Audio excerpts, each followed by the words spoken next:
Nós faremos essa leitura do verso 1 até o 18, e nós vamos encontrar entre esses versículos aqui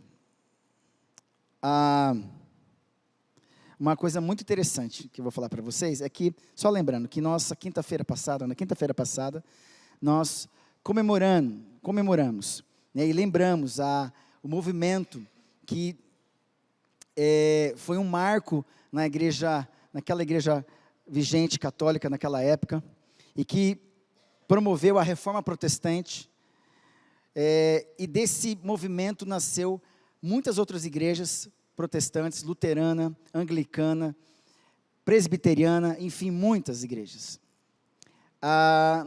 No dia 31, agora passado, nós comemoramos 507 anos, 507 anos da reforma protestante. Então, são 507 anos de muita tradição, prezando pelas Escrituras e afirmando os princípios e valores, as doutrinas que afirmam que só Jesus é o Senhor, amém? Sendo assim, nós vamos ler do primeiro versículo ao 18, e depois eu vou explicar o que nós vamos encontrar aqui nesses versículos. Diz assim a palavra do Senhor: no princípio era o Verbo, e o Verbo estava com Deus, e o Verbo era Deus. Ele estava no princípio com Deus. Todas as coisas foram feitas por intermédio dele, e sem ele nada do que foi feito se fez. A vida estava nele, e a vida era a luz dos homens. A luz resplandece nas trevas, e as trevas não prevaleceram contra ela. Houve um homem enviado por Deus, cujo nome era João, no caso João Batista, não João Evangelista. Este veio como testemunha para que testificasse a respeito da luz, a fim de todos virem a crer por intermédio dele. Ele, João Batista, não era luz, mas veio para que testificasse da luz, a saber, a verdadeira luz, que vinda ao mundo ilumina todo homem. O Verbo estava no mundo, o mundo foi feito por intermédio dele, mas o mundo não o conheceu. Veio para o que era seu, e os seus não o receberam. Mas a todos quantos o receberam, deu-lhes o poder de serem feitos filhos de Deus, a saber, aos que creem no seu nome, os quais não nasceram do sangue, nem da vontade da carne, nem da vontade do homem, mas de Deus. E o Verbo se fez carne, habitou entre nós, cheio de graça e de verdade. Vimos a sua glória como do unigênito do Pai. João testemunha a respeito dele e exclama: este é o de quem eu disse, e que vem depois de mim tem, contudo, a primazia, porquanto já existia antes de mim, porque todos nós temos recebido da sua plenitude, e graça sobre graça, porque a lei veio por meio de Moisés, mas a graça e a verdade vieram por meio de Jesus Cristo. Ninguém jamais viu a Deus. O Deus unigênito, que está no seio do Pai, é quem o revelou. Amém? Feche seus olhos. Pai bendito, fale conosco através da tua palavra. Seja ela, Pai, essa espada do Espírito, que é a palavra de Deus, com toda oração e súplica por todos os santos. Seja ela lâmpada para os nossos pés e luz para os nossos caminhos. Sim, Deus, a tua palavra, como realmente, Pai, um lugar seguro para nós, aonde, Pai, nós veremos, Pai, esses princípios estabelecidos ali, glorificando o Teu nome e devolvendo toda a honra, toda a glória a Ti, em nome do Senhor Jesus. Amém, amém. Irmãos, a Reforma Protestante, lá em 1517, promoveu não uma cisão, não uma separação, não uma quebra de relacionamento, mas uma reforma. Hoje de manhã eu queria dizer o seguinte, eu falei de manhã, vamos supor que na sua casa, marido, esposa. A esposa inventa, como sempre a esposa inventa. Ela quer reformar a casa. Mas você, marido, não quer reformar a sua casa. Eu lembro. Mas reformaram, graças a Deus, né? Tá lindo. Mas vamos lá, olha atenção, a mulher quer reformar, mas o marido não quer reformar. E ela está propondo o quê? Reformar ou destruir a casa? Reformar, não destruir a casa. A proposta da reforma não era destruir, dividir a igreja. Mas dizer assim, olha, vamos reformar, tem coisa errada aqui. Tem estruturas, tem paredes que foram levantadas que não tem nada a ver com aquilo que Deus tem projetado para nós. Existem paredes no meio desse quarto nosso íntimo que nos dividem mais do que nos unem. Então é preciso o quê? Uma reforma. Vamos quebrar essa parede. Não, deixa essa parede. E o que seriam essas paredes, essas estruturas indevidas, que não deveriam estar lá? São os equívocos, são as deturpações e as heresias que foram estabelecidas por aquela igreja, naquela época, a respeito das Escrituras. É como se, antes de construir a sua casa, houvesse uma planta original. E essa planta original, que agradava a vocês, todos vocês, e que fosse perfeito para vocês a sua casa, onde ia ter espaço para os filhos, espaço para vocês, lazer para todo mundo, porque casa não é labirinto. Labirinto tem parede? Tem. Tem porta? Não tem. Casa, presta atenção, labirinto tem parede, não tem porta, não tem janela, não tem teto. Casa tem parede, tem porta, tem janela e tem teto, tem proteção. São divididas? São, mas a casa é feita de uma maneira que você tem a tua privacidade, mas todo mundo pode se encontrar. Em algum momento, alguém vai se encontrar numa casa. Então ela é feita, projetada, para que todos tenham o seu momento reservado e um momento juntos. No labirinto, cada um vai para um canto e se perde. Hoje nós estamos construindo a nossa casa, com paredes indevidas, formando um labirinto dentro de uma estrutura de casa. O que seria isso? São as deturpações, são as heresias, como posso falar outra expressão? Eu falei e acabei esquecendo. Uma forma equivocada de não ministrar a palavra como deve ser feita. Vamos lá, construir uma parede onde não tinha que ter parede no plano original. Então é preciso voltar para a planta original e dizer assim, peraí, mas essa parede não estava. Então você encontra a planta original e fala para ele, mas nós construímos nossa casa, pensamos não nessa parede. Mas tem essa parede, mas nós não tínhamos essa parede. Então o que é voltar para as Escrituras? É ver que a prática daquela igreja não condizia com a palavra de Deus. As indulgências, as penitências, a forma de oprimir o povo, de enganar o povo, do mesmo jeito que acontece também hoje em muitas igrejas evangélicas, ditas evangélicas, que pregam a palavra de Deus, usurpando a fé, explorando a fé dos irmãos, dizendo assim, olha, entrega o teu dinheiro para Deus, claro, para mim, e que Deus lhe pague. O teu dinheiro é meu, mas quem vai pagar para você e devolver para você é Deus. Aí você chega no céu, morre, não vê nada de bênção aqui embaixo, chega lá embaixo, já entra no céu cobrando Deus. Olha, me falaram que Deus lhe paga lá embaixo. Aí Deus fala, seu miserável, você já está salvo, quer que eu pague você ainda? Entenda isso, meus irmãos. Muitas igrejas hoje, infelizmente também, estão explorando a sua fé. Forçando a você a dar o que você não tem, em nome de uma bênção que Deus tem reservada, e de fato Deus tem bênçãos reservadas para você, de graça. Algumas implicam atos de obediência, mas nunca será uma troca, porque tem que ser e espontâneo. Então vamos lá, fruto disso, desse movimento que aconteceu há 507 anos atrás, é que, passado algum tempo, foi se construindo os 5 conhecidos princípios centrais das Escrituras, que são os 5 solas, os 5 somentes, solas, somente no latim, que é os 5 somentes que nós temos, dos quais são, primeiro, somente as Escrituras, somente a fé, somente a graça, somente Cristo, somente a glória a Deus. A primeira crise que acontece, para que isso seja identificado, para que seja determinante para a nossa caminhada e relacionamento com Deus, é que o homem, o ser humano, ele precisa entender que as escrituras expõem essa verdade, que para se relacionar com Deus, basta as obras ou a fé? A fé. Sem fé é impossível?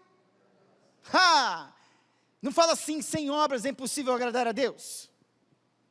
Então a primeira crise é a crise de fé. E a crise acontece aonde? No coração de um homem chamado Martim Lutero, que viu um chamado de Deus para também se tornar um monge, e entrou lá no mosteiro, começou a participar do seminário, e por ser um mosteiro, um candidato ao ministério, ele entrava, então, dentro do mosteiro, tinha contato com as escrituras do grego original e do hebraico. Ele foi aprendendo isso. Então, no contato com as escrituras, de repente, ele está lá, numa crise existencial de fé, porque ele via a igreja, naquela época vigente, explorando o povo, enganando o povo, não usando dos princípios e valores de fato. O que acontece? Ele descobre em Romanos 5, primeiro versículo diz assim: justificados, pois, pela fé, temos paz com Deus. Nossa, é tudo que ele precisava ouvir, é tudo que ele precisava descobrir. Quando ele viu isso, leu isso, traduziu isso, ele entrou num êxtase. E aí, buscando as escrituras, sabendo que somente a fé nos justifica diante de Deus, e não as obras, e que as obras é fruto dessa fé, não é a obra que me salva, a graça me salva para as boas obras. É diferente. Nós não somos salvos pelas obras, mas nós somos salvos pela graça para as boas obras. São coisas diferentes. Sendo assim, essa crise de fé fez com que Martim Lutero encontrasse em qual fonte essa verdade libertadora. Conhecereis a verdade? Ele encontra onde? Está aí o primeiro ponto. Exatamente isso. Nas Escrituras. Nas Escrituras. Numa crise de fé existencial, sabendo e enxergando a forma como a igreja naquela época proclamava o evangelho e ministrava, e isso porque as escrituras eram de restrito, era prerrogativa do clero, da igreja. O povo não tinha, como nós temos hoje, como nós podemos hoje fazer como os nobres lá de Bereia. Enquanto a gente prega, você pode ter a escritura para conferir se que eu estou pregando é verdade. Imagina o culto deles lá, pregava-se em latim, ninguém entendia nada, não era nem na língua deles em alemão. E ninguém entendia nada. E eles não tinham nenhuma escritura para conferir se era verdade o que eles estavam pregando. Meu Deus! E aí o que acontecia? O povo ficava oprimido, enganado. Mas alguém entrou, alguém foi colocado dentro do mosteiro. E Deus levanta um homem, como sempre, Deus levanta homens no meio do seu povo, para serem homens, para dividir, ou melhor, no seguinte, ser um marco na história. Como muitos outros que foram reformadores, como foi pregado pelo pastor Juba domingo passado, Josias também foi, mas era outro. Rei Asa, foi isso? Asa, Josias também, né, com 8 anos. Isso, Deus levanta homens que voltam para as escrituras, para conhecer o que é verdadeiro, a planta original. Por isso que voltar atrás vale a pena, quando a gente encontra a planta original, a verdade original, para que a gente não tenha dúvida de que quebrar a parede faz todo sentido. Vai fazer bagunça, vai sujar tudo, vai fazer barulho, não tem problema, desde que seja quebrado, porque essa parede não tinha que estar ali. Isso vai ampliar o ambiente e vai facilitar, isso vai trazer paz no nosso meio. Amém, irmãos? É isso. E aonde a gente pode encontrar nesse texto os 5 solas da reforma? Nesse texto que nós lemos, nós podemos encontrar os 5 solas da reforma. E o primeiro ponto, exatamente, somente as escrituras. Olha o verso primeiro aí. Só para os irmãos saberem, uma curiosidade, os 5 solas não foram construídos naquele ano de 1517, 1518, 1519, não. Demorou pelo menos 448 anos para ela ser formulada, consolidada. Através de homens como outros sucessores, homens de Deus, teólogos, que foram investigando e compilando e agrupando os escritos, as ideias de Calvino, de Martim Lutero, de Zwinglio. Melanchthon fez isso, outros homens, Theodor, acho que um alemão, foi separando primeiro somente as escrituras, a graça e a fé. E aí com o passar dos anos, demorou 448 anos, e olha, diz o texto, diz a história que quem compilou isso, fechou isso, ironicamente, foi um padre católico, teólogo, chamado, eu marquei aqui, incrível, incrível, Johann Baptist Metz, que pela primeira vez atribuiu os 5 solas em conjunto para resumir os ideais da teologia protestante. Foi um padre, teólogo, que fechou e ele entendeu, é isso mesmo. As Escrituras dizem isso, somente as Escrituras, somente a fé, somente a graça, somente Cristo, somente a glória toda a Deus. 448 anos, os 5 solas não é daquele tempo, lá atrás, foram 4, em 1965, esse homem compilou e fechou. Então os solas são recentes,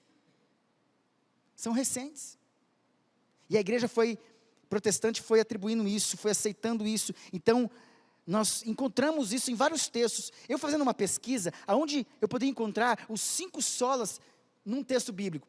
Em Efésios, em Colossenses, em Romanos,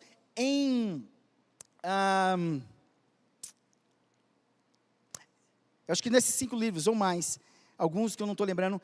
Eu fiz uma pesquisa, Romanos já falei. Eu pesquisando, eu encontrava em um capítulo, uma explanação de teologia doutrinária de Paulo, os 5 solas. E investigando os evangelhos, eu encontrei e preferi esse. Porque aqui fala de uma nova criação. Se você comparar o primeiro capítulo de João, com o primeiro capítulo de Gênesis, você vai ver que na primeira criação, Adão peca dentro do paraíso. Um lugar que ele poderia não ter pecado, mas ele peca dentro de um lugar perfeito. E na nova criação, no Evangelho de João, a gente vê um homem, o segundo Adão, nascendo nesse mundo pecaminoso. E conseguindo não pecar e ainda morrer para nos salvar. Se um pecou dentro do paraíso, um fora do paraíso que nasce, vive de forma santa para agradar o seu Senhor, o seu Deus, e morre para nos salvar, Jesus Cristo. Aqui está a nova criação, e na nova criação, em João, nós vemos aí no primeiro versículo, sim, somente as Escrituras. Olha o verso primeiro, no princípio era o Logos, a palavra, as Escrituras, e o verbo estava com Deus, na boca de Deus, e o verbo era Deus. Sim, é exatamente isso. E o primeiro ponto traz essa ideia de a primazia da palavra de Deus. João 1, versículo 1. João 1, versículo 1 diz assim: no princípio era o verbo, e o verbo estava com Deus, e o verbo era Deus. O que quer dizer isso, meus irmãos? Somente as Escrituras, somente a palavra. Tudo começa com a palavra de Deus. É isso. Quer ver se a sua vida está bem? Porque você vai levando a sua vida cristã, a sua vida na sua casa como família, no emprego, no ministério. Chega uma hora que estagna, você vai levando de uma forma rotineira e, como se diz? Esqueci a palavra. Automática,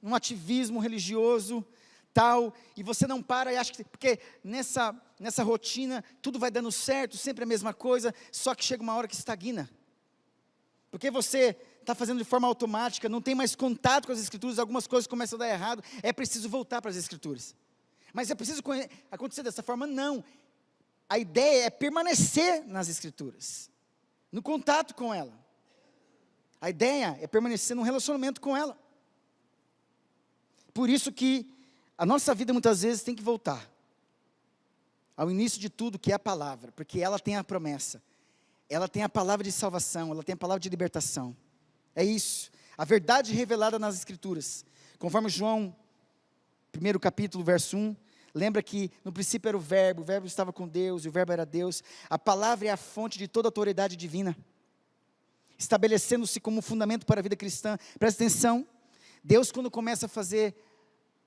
o mundo, no princípio, Deus fez os céus e a terra, amém? E a terra era o quê? Sem forma? Tohu vabohu no hebraico.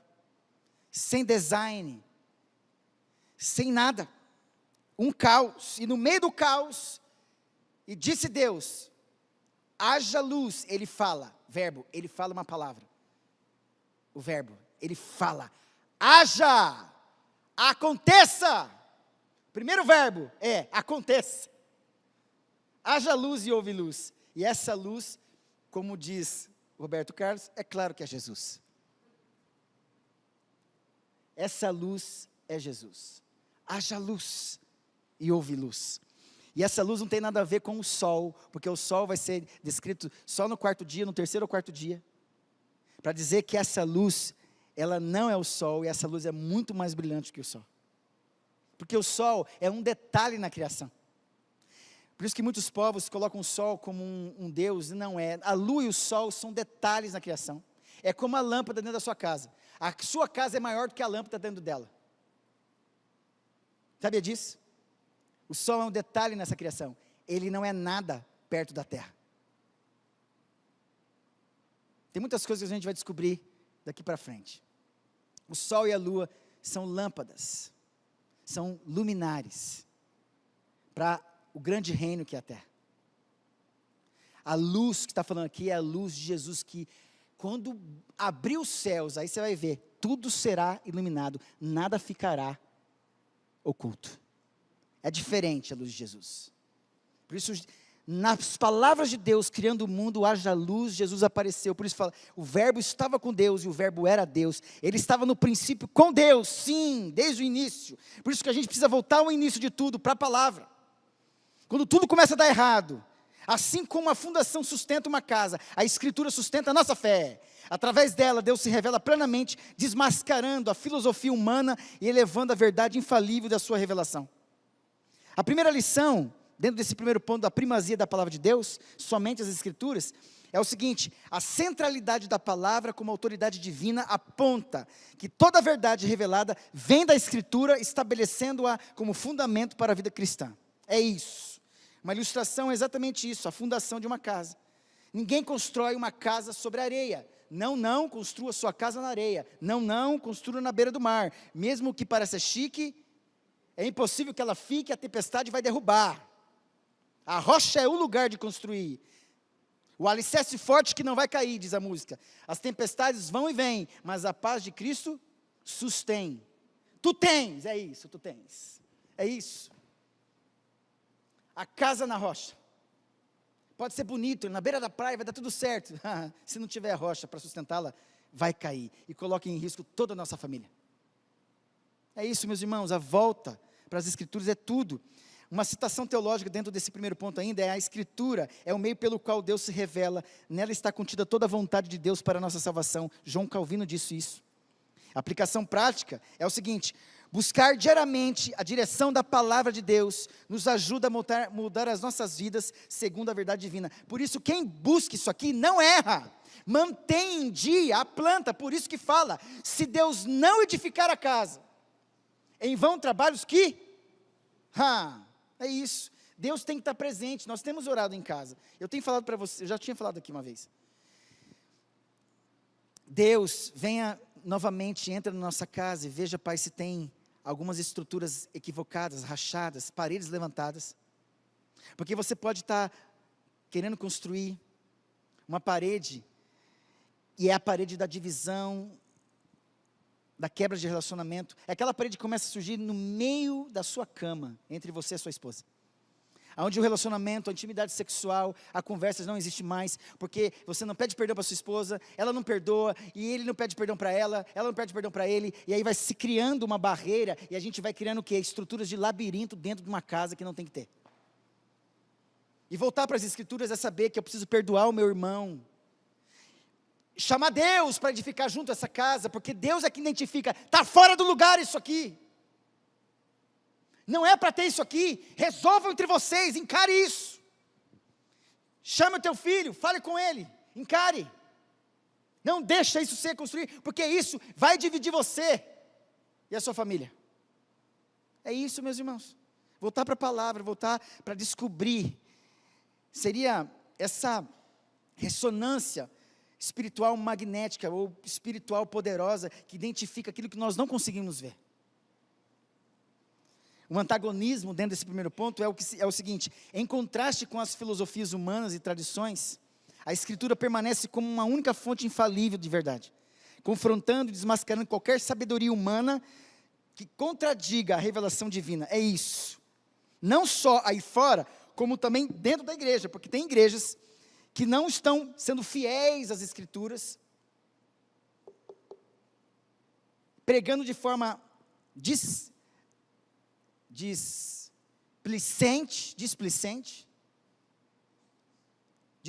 né? Isso, displicente. Sem cuidado algum, e transmitindo, e abrindo caminhos que vão levar à perdição. Exatamente isso. Então, o primeiro ponto é esse, somente as Escrituras, que é a primazia da palavra de Deus. No princípio era o verbo, no princípio era a palavra. Deus começa com a palavra. Segundo ponto, aqui é somente a graça. Está aí no verso 16 e 17, olha aí, que é a abundância da graça divina. Olha o verso 16 e 17. Porque todos nós temos recebido da sua plenitude, e graça sobre graça. Porque a lei veio por meio de Moisés, mas a graça e a verdade por meio de Jesus Cristo. Meus irmãos, olha só que interessante. Se a palavra de Deus, ela é o que faz existir as coisas do nada, ex nihilo, do nada, do caos, Deus fala, haja luz, e é ela que dá direção para a vida do homem, mesmo que seja a lei de Moisés, que é os 10 mandamentos, que nada mais, nada menos é aquilo que acontecia no meio de errado, no meio do povo. O que são os 10 mandamentos? São exatamente os 10 mandamentos daquilo que acontecia de errado dentro do povo de Deus. Não foi leis que eles não conheciam. Gente, a gente cria leis, nós criamos leis, porque alguma coisa de errado está acontecendo, então eles criam leis para dizer assim, não, vamos lá, aqui a gente começa, vou dar um exemplo, começa a entrar aqui na igreja, sei lá, fantasiado. Começa a entrar todo mundo fantasiado aqui na igreja, vai chegar uma hora que a gente vai criar uma regra, não pode entrar fantasiado aqui, porque estão entrando fantasiado. É igual as regras que a gente fala, não entre com o pé sujo dentro de casa. Até as nossas crianças, isso a gente sabe, mas as nossas crianças vão aprender, não sabem disso e vão entrando.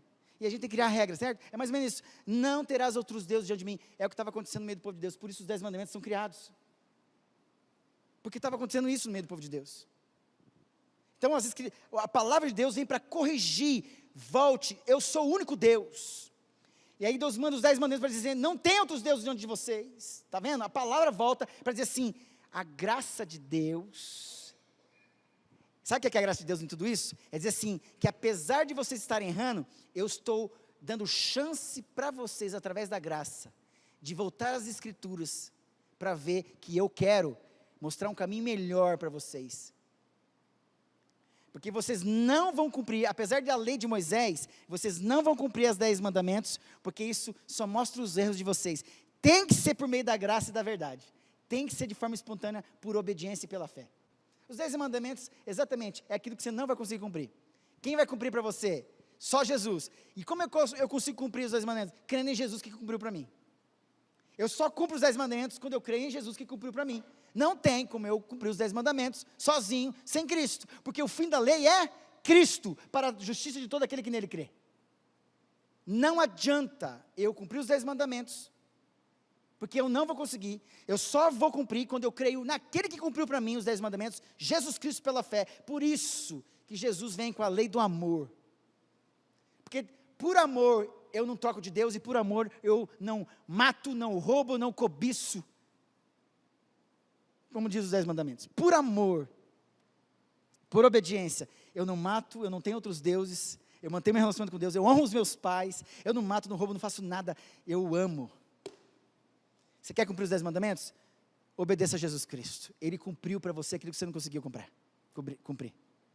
Então a graça está aí. A lei veio por meio de Moisés, mas a graça e a verdade por meio de Jesus Cristo. Eu preciso falar isso. Jesus coloca uma mulher adúltera diante de Jesus. E diz os fariseus, os religiosos, colocam diante de Jesus na frente de todo mundo ali. Fala assim, olha, essa mulher foi pega em flagrante adultério. E diz a lei de Moisés, que tal pessoa deve ser apedrejada até a morte, certo? A lei dizia isso, certo ou não? Sim. Se a gente cumprisse a lei, a gente estaria certo? Sim. Mas o que Jesus vem trazer ali e mostrar? É preciso que haja misericórdia. É isso que Deus está falando. Olha, pela lei você mata, mas se você tem misericórdia, você dá chance para a pessoa. Porque todo mundo erra a todo momento. E se todo mundo errar a todo momento, todo mundo que já estaria morto. Porque pecamos numa coisa, pecamos em tudo. Então, a mulher em adultério, a lei queria tomar conta. E isso lá no capítulo 8, porque no capítulo 1 é a introdução. Como é que Jesus manifesta a graça e a verdade? A lei veio por meio de Moisés, mas a graça e a verdade por meio de Jesus Cristo. Então, peraí, aonde está a graça e a verdade por meio de Jesus Cristo no desenvolvimento desse livro de João? Ele chega para a mulher, todo mundo acusando aquela mulher, ele fala assim, quem não tem pecado aqui tira a primeira pedra. Todo mundo sai, diz o texto, sai do maior ao menor. Nem fica ninguém, só fica ela e Jesus, Jesus e ela, e depois ele pergunta, mulher, aonde estão os teus? Porque quem vive pela lei e é legalista, vive acusando os outros, e querendo condenar os outros, não é verdade? Não é verdade, é isso mesmo. Quem vive pela lei e levanta a bandeira da lei, vai querer que as pessoas se ferrem, mas quando é com elas, como que é? A lei para os meus inimigos e os benefícios para nós, não é isso? Como diz o ditado? Só que Jesus fala assim, quem não tem pecado, tira a primeira pedra. Fica só ali Jesus, e fala, nossa, quem vai me dar a pedrada, a mulher, é ele agora. Aí ele fala assim, mas, cadê os teus acusadores? Não sei, Senhor. Pois é, nem eu ali ele tem misericórdia. Porque ele podia, porque a misericórdia é preservar a vida em pecado. Porque até por misericórdia, até agora, até há pouco tempo atrás, antes da sua conversão, Deus te preservou vivo por misericórdia, para depois manifestar a graça, e deixar você embora.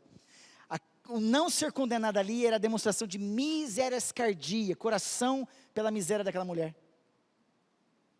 Misericórdia. Eu quero, não leia, eu quero misericórdia. Depois disso, ele não condena a mulher, mas ele fala assim, então vai de graça, vai, está liberada, está livre, vai, você deveria ser presa, você deveria ser apedrejada, mas vai, você está livre, graça, salvação.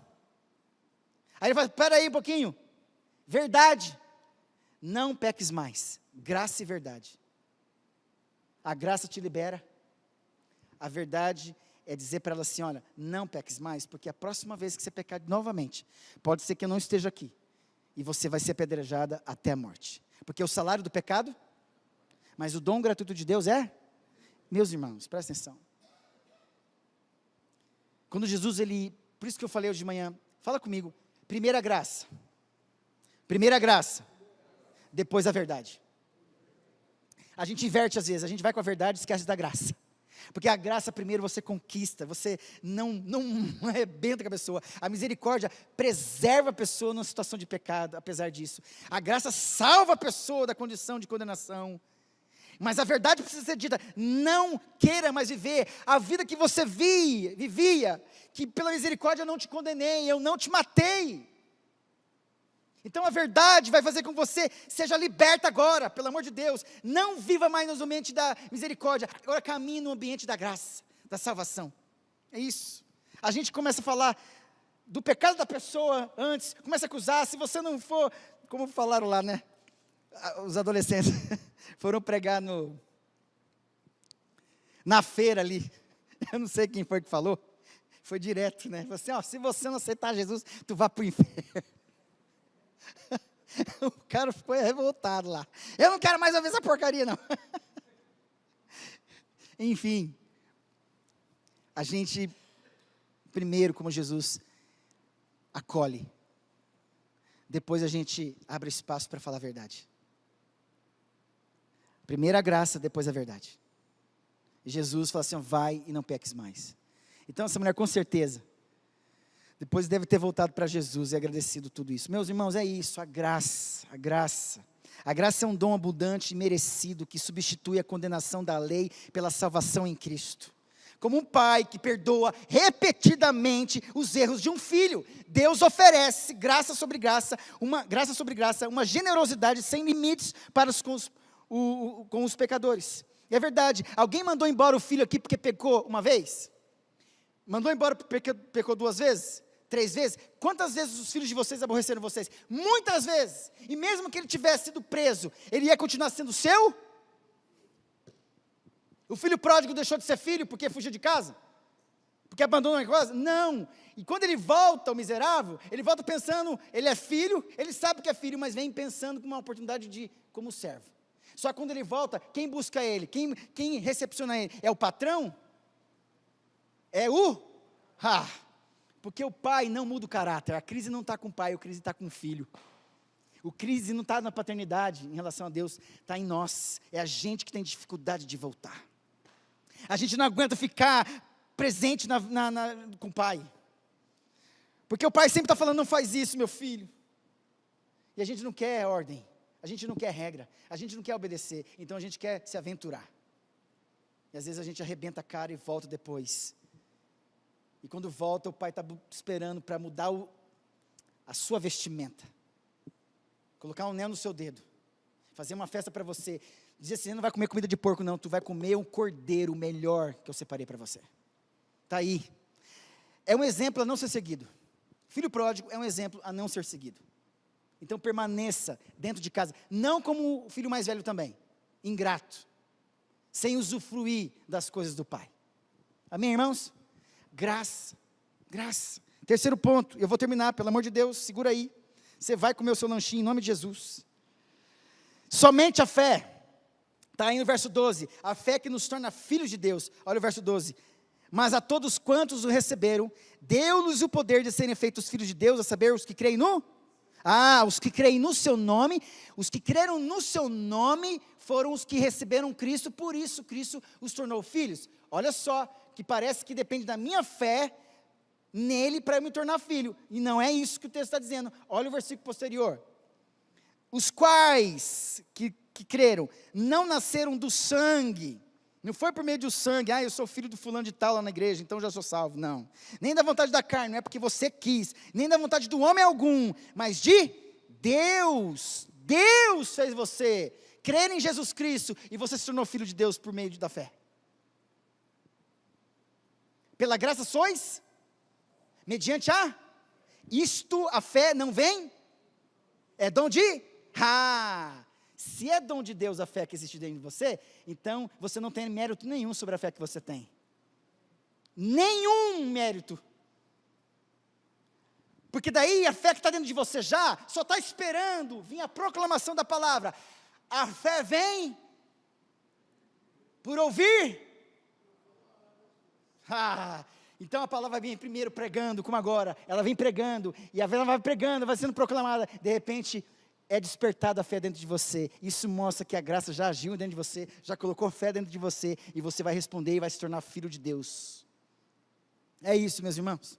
Que mérito nós temos em tudo isso, se não agradecermos a Deus por essa graça. Somente a fé está aqui. Aos que creem no seu nome. O que quer isso dizer? Aqueles que creem no seu nome são feitos filhos de Deus. A fé então é a resposta ao convite divino para entrar em sua família, como alguém que é convidado a entrar em uma casa. Aqui a ilustração. Nossa fé é o ato de confiar e acertar o lugar que Deus nos oferece. Em uma sociedade que valoriza o esforço, o mérito, a fé nos lembra, isso aqui é um antagonismo, que a salvação não é conquistada, mas sim recebida com humildade. Amém? É isso. E a lição é, somente pela fé em Cristo podemos ser reconciliados com Deus e adotar a posição de filhos em nome de Jesus. Uma citação teológica dentro dessa questão da fé, Charles Spurgeon diz o seguinte, ou melhor, não, a citação teológica é outra, Lutero, a graça, ou melhor, Spurgeon mesmo, fé é o olho que vê Cristo, a mão que o agarra, e o pé que vai a Ele. A fé é o olho que vê Cristo, a mão que o agarra e o pé que vai a Ele. É isso, meus irmãos.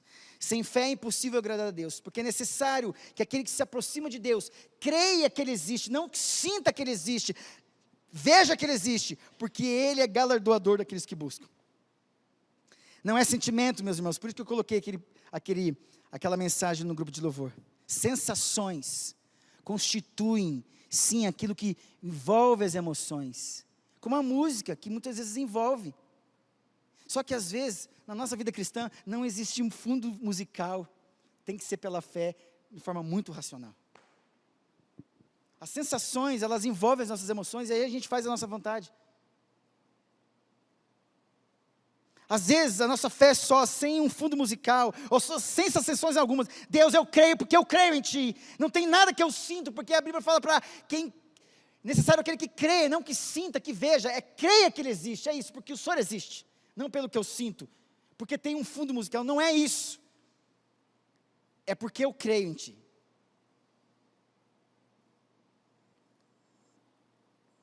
O quarto ponto é somente Cristo. Somente Cristo. Então nós vimos somente as Escrituras, somente a graça, somente a fé. E agora somente Cristo. Olha o verso 14. A exclusividade de Cristo como mediador. Olha o verso 14.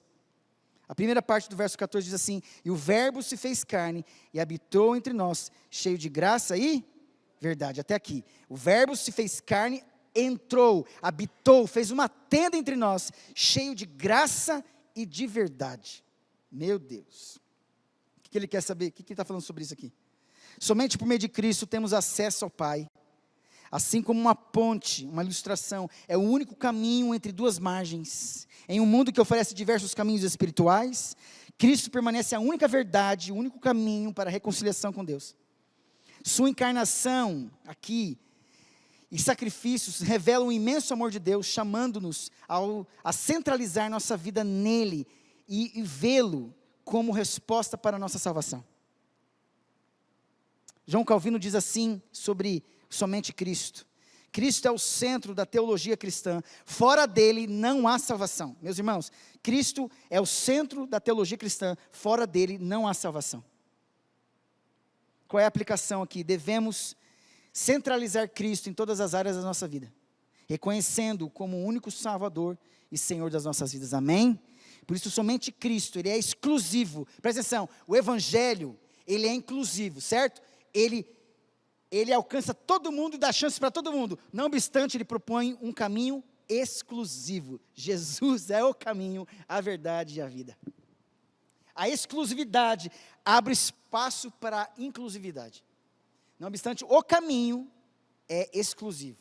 A mensagem é inclusiva. Pode vir todos, mas todos têm que passar por um caminho estreito. E o caminho estreito é Jesus Cristo, que é o teu Senhor e o teu Salvador, amém? Por último, depois de tudo, somente as Escrituras, a fé, a graça e Cristo, tudo isso aqui bem identificado nas Escrituras. E eu quero que você tenha essa lente hoje, a partir de hoje. Que você leia, se você vai ler um capítulo de Romanos, Efésios, procure ver se você consegue identificar somente Cristo. Não, aqui o texto está falando, só Jesus pode fazer isso. Não, só pela fé para fazer isso. Nossa, somente a glória para Deus mesmo, porque Deus não divide glória com ninguém. Somente a graça. Somente as Escrituras.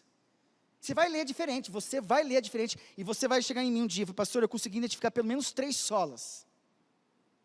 Pelo menos 4, pastor, esse texto tem 5 solas. Pois é, exatamente isso, meus irmãos. São esses pilares, que a Reforma Protestante, depois de 448 anos, foi consolidando, compilando e espremendo. E depois de 448 anos, em 1965, um padre, teólogo, ajuntou tudo isso e afirmou isso: olha, isso aqui é verdade, isso aqui é verdadeiro, somente as Escrituras, somente a fé, somente a graça, somente Cristo, somente a glória de Deus, como nós vemos aqui agora, finalizando. Olha o verso 14, vimos aonde o finalzinho aí, vimos a sua glória, porque quem vê Jesus, cheio de graça e verdade, vê a glória como do unigênito isso, verso 18, ninguém jamais viu a Deus, o Deus unigênito, que é Jesus, que está no seio do Pai, é quem o revelou a glória. Jesus Cristo é o único que revela a glória do Pai, amém? É o único que revela a glória do Pai. Sendo assim, a lição é o seguinte, dentro desse, a glória de Deus revelada em Cristo, é o 5º ponto. Toda a obra de Cristo visa a glorificação de Deus, revelando o seu caráter e majestade. Olha aqui, Deus, Ele honra pessoas. Deus é honrado? Deus quer ser honrado? Sim ou não? Deus honra pessoas? Permite que pessoas sejam honradas? Sim, mas quanto à glória, Deus divide a glória com alguém? Não. Honra sim, mas glória não. Honra quem honra,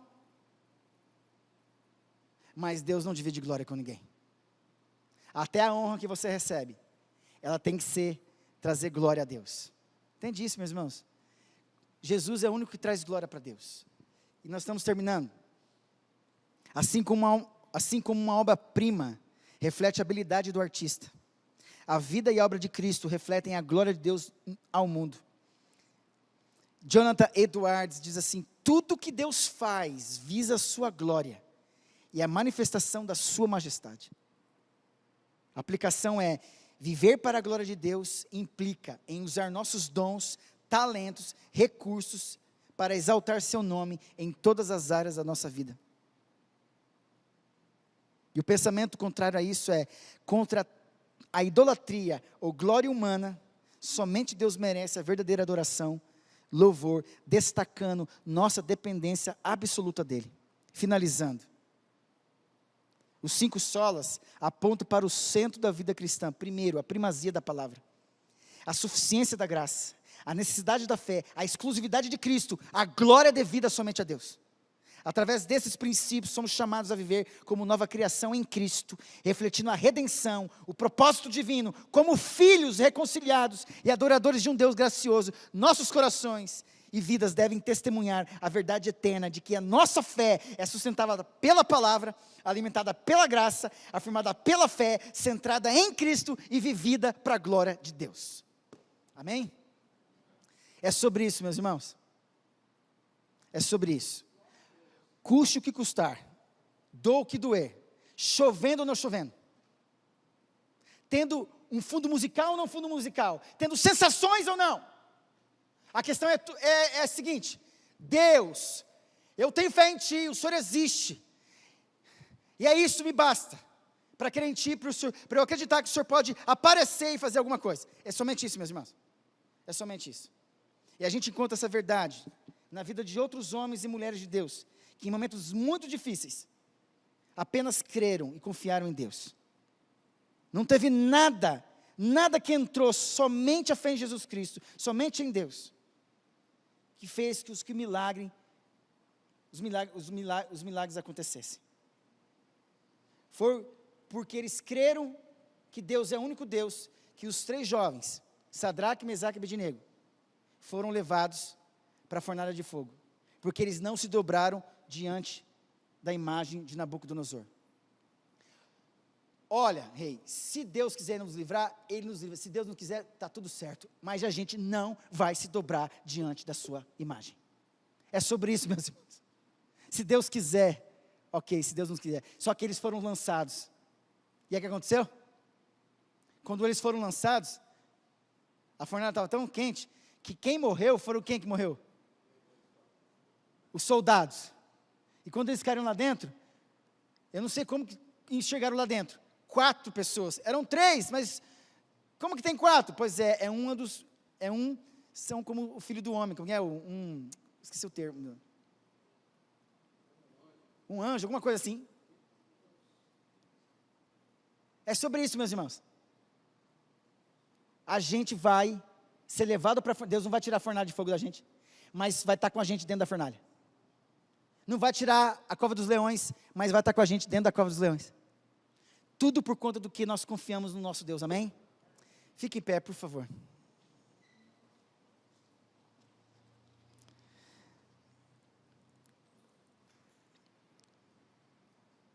Você tem o privilégio de ter uma igreja que tenta, pelo menos, se esforçar para pregar a palavra de Deus. Pense nisso. Aqui não é a melhor igreja. Aliás, aonde tem a melhor igreja? Procure identificar se essa igreja respeita todos esses princípios. Se é uma igreja que está afim de tocar no seu coração para que você seja um homem melhor, uma mulher melhor. Prometendo nada para você, a não ser expondo as promessas que Deus está dizendo que Deus tem para nós. Para que você, pelo menos, Seja fiel até o fim, porque Deus vai dar a coroa da vida para você. Aquele que aguentar até o fim, eu vou dar a coroa da vida. Isso é uma promessa. Isso é uma promessa dele para nós. Então não resistam aí fora. E continuem obedecendo porque Deus é fiel. Ele está voltando. Maranata. Ora vem o Senhor Jesus. Ele está voltando. E Ele espera você. Você é filho, você é filha. Volte para casa logo. Tem um pai te esperando para mudar a sua vestimenta. Com um churrasquinho maravilhoso para você. Um anel. Músicas para você. Olha ali, músicas. Tinha músicas lá. E o filho mais velho, ouvindo a música, para o filho já foi chegando em casa. Por isso que eu falo, olha, quando você volta para Deus, Deus começa a fazer coisa nova. Não deixa ninguém estragar a sua festa. Se ele não quer entrar, o problema é dele. Deixa ele corrigir, deixa ele tratar com o pai. Mas se você está voltando, que estava perdido, vai curtir a festa que o pai fez para você. Deixa a música rolar. O cordeiro está assando. Tudo vai dar certo em nome de Jesus, amém? Feche seus olhos. Pai bendito, recebe a glória dessa palavra no teu altar. Das músicas, dos cânticos, da ceia. Tudo que foi feito neste culto seja devolvido para ti, em nome do Senhor Jesus. Sim, Deus, a glória é tudo para ti. Nós devolvemos para o Senhor, toda a honra e toda a glória. Nós queremos ir embora agora, Deus, e voltar com o Senhor para as nossas casas. Que o Senhor nos leve em paz, cubra as nossas vidas com teu sangue, dê ordem aos teus anjos a nosso respeito, guardando a nossa saída, a nossa entrada, desde agora e para sempre. Que o Senhor revista a nossa vida com a armadura do Senhor, o capacete da salvação, a couraça da justiça, o cinturão da verdade, calçando os nossos pés com a preparação do evangelho da paz, o escudo da fé, Deus, com o qual a gente pode apagar todos os dados inflamados do maligno, e a espada do Espírito, que é a palavra de Deus, com toda oração e súplica por todos os santos. Nós voltaremos para nossa casa, Pai, para uma noite gostosa na Tua presença, onde nós vamos dormir na Tua presença, seremos restaurados, e se o Senhor quiser, amanhã nós estaremos vivos. Então, Deus, obrigado por esse dia. Queremos começar bem essa semana na Tua presença. Uma semana cheia de milagres, de sinais, prodígios e maravilhas. Leva-nos em paz, Deus.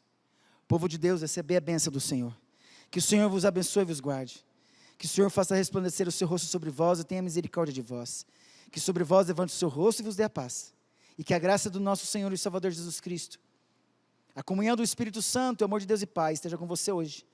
Até a volta do nosso Senhor e Salvador Jesus Cristo. Amém e amém. Dê um abraço no seu irmão, em nome de Jesus.